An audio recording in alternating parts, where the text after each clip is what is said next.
The ancient Egyptians and Romans played games using small balls of stone, clay or marble.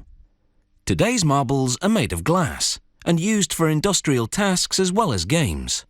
Glass is inexpensive and durable, and some of these swirly designs can really get you noticed in the playground. To make marbles, this company melts recycled glass along with marbles made earlier but rejected for being the wrong size. All this goes into a kiln heated to 1204 degrees Celsius. After 16 hours, a door at the bottom of the kiln is opened and the molten glass flows out. A shearing device cuts the stream every half a second, forming segments called slugs that become marbles.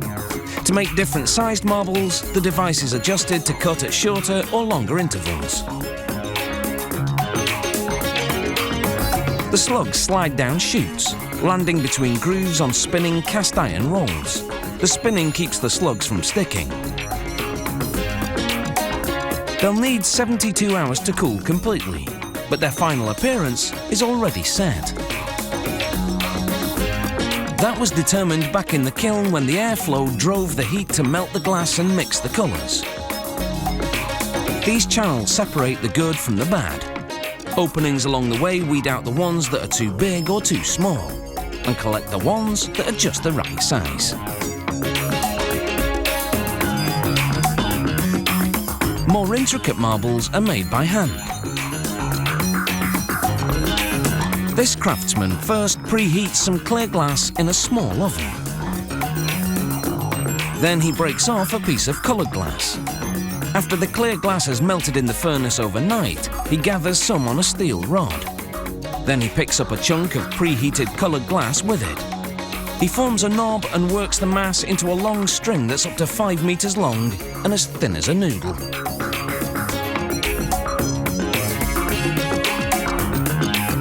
He'll use various colours to decorate the clear glass cores of the marbles.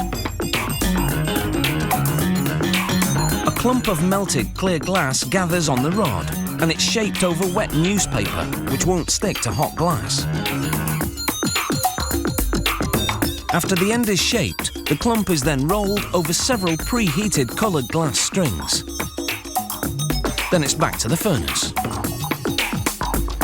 These steps are repeated up to 3 times, and the clumps are rolled on a metal table to even out the surface between each trip to the furnace. Then a layer of clear glass is added on top.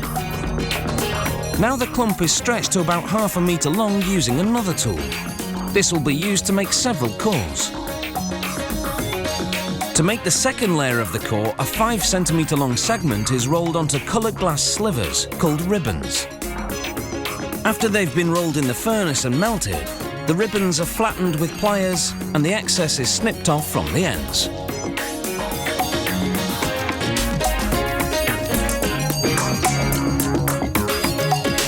The core and the ribbons are wrapped in a layer of clear glass, which is then shaped by hand.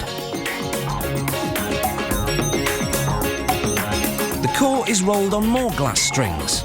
Then it's back to the furnace to melt them.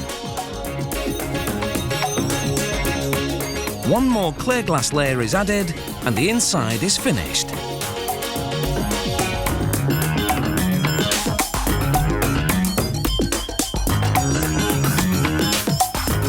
The craftsman shapes the glass with several metal and wooden tools. He measures the diameter with metal calipers and gradually sculpts a sphere. He'll make up to 5 marbles from this segment, ranging up to the size of a golf ball. After scoring the glass with a knife, he places it in the open end of a pipe to hold it. Then he gently taps the rod, which breaks the glass and releases the sphere. He melts away the bump left at the spot where the glass broke. Next, the marble goes into an oven at 530 degrees Celsius. The oven slowly cools overnight to strengthen the glass. Eye-catching and clearly a cut above, marbles are great. Just be sure not to lose them.